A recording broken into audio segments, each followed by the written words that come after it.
Bom, no ambiente internacional, dessa vez, eu não começo com Estados Unidos, eu não começo com Europa, eu começo com China. Tá? Isso porque a gente tem falado, na verdade, a relevância que China tem para a Bolsa Brasileira, para a economia brasileira, como nosso principal parceiro comercial, mas principalmente para a Bolsa Brasileira do ponto de vista de fluxo por parte do investidor estrangeiro. A China ela tem se destacado bastante nas últimas, principalmente nos últimos 2 meses, devido ao processo de reabertura aquém do esperado. Né? A gente não sabe muito bem o que está acontecendo lá. Pode ser que a gente esteja vendo uma mudança, inclusive, de hábito dos chineses nesse momento, né? Onde você vê que o chinês já não, talvez não acredite tanto assim na sua própria economia, na sua própria política, opte por guardar dinheiro, por aumentar a poupança, ao invés de consumir. Né? Então, isso é interessante porque demonstra talvez até um processo aqui que lembra muito o Japão dos anos 70 e 80, mas por enquanto é uma especulação, a gente precisa ver, né? E o que aconteceu recentemente, bem recentemente, foi um novo encontro do Politburo, né? Então a cúpula do Partido Chinês, agora entre abril e julho, e alguns destaques relevantes, como esses que estão na tela aqui, né?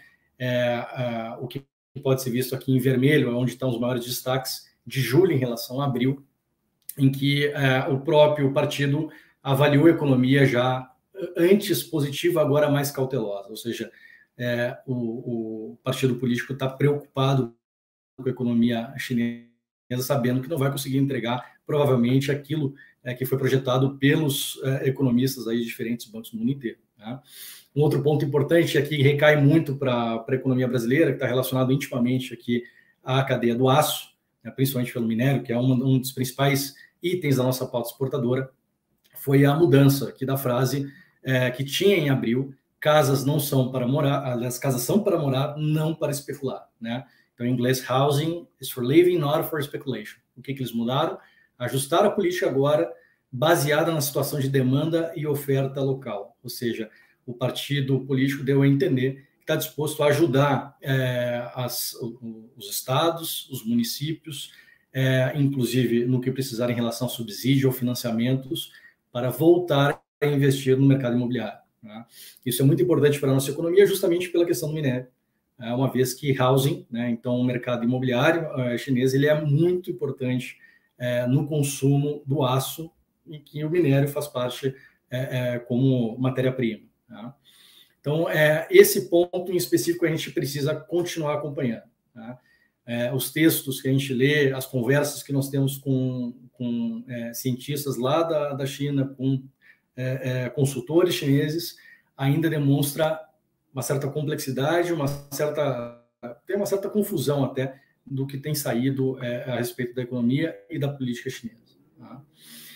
Mas a gente percebe também que o mercado não vai comprar esses estímulos a valor de fácil. Eu peguei aqui um gráfico do nosso time macro, em que mostra talvez o principal elemento, uma palavrinha aqui, uma frasezinha que nós discutimos bastante na época em que a China crescia quase duplo dígito, ainda um pouco acima de duplo dígito, que era o Total Social Financing, né? Então, essa linha de crédito aqui que era intimamente ligada aos investimentos em infraestrutura e housing. Né? Perceba como isso tem caído, né? A gente pegou aqui, plotou desde março de 2017 e como continua em queda na ponta. Né? Então, a gente não está vendo esse crédito amplo para a economia dar um tique para cima aqui ainda, pelo menos por enquanto. Tá? Então, precisamos ver essa informação aqui, ao menos apontar para cima, para termos um pouco mais de tranquilidade em relação à China. O mercado não vai comprar esses estímulos por enquanto, estão sendo ditos pelo governo, pelo menos tem saído os headlines na Bloomberg e outros difusores de notícia, pelo menos o mercado parece que não vai comprar a valor de fácil.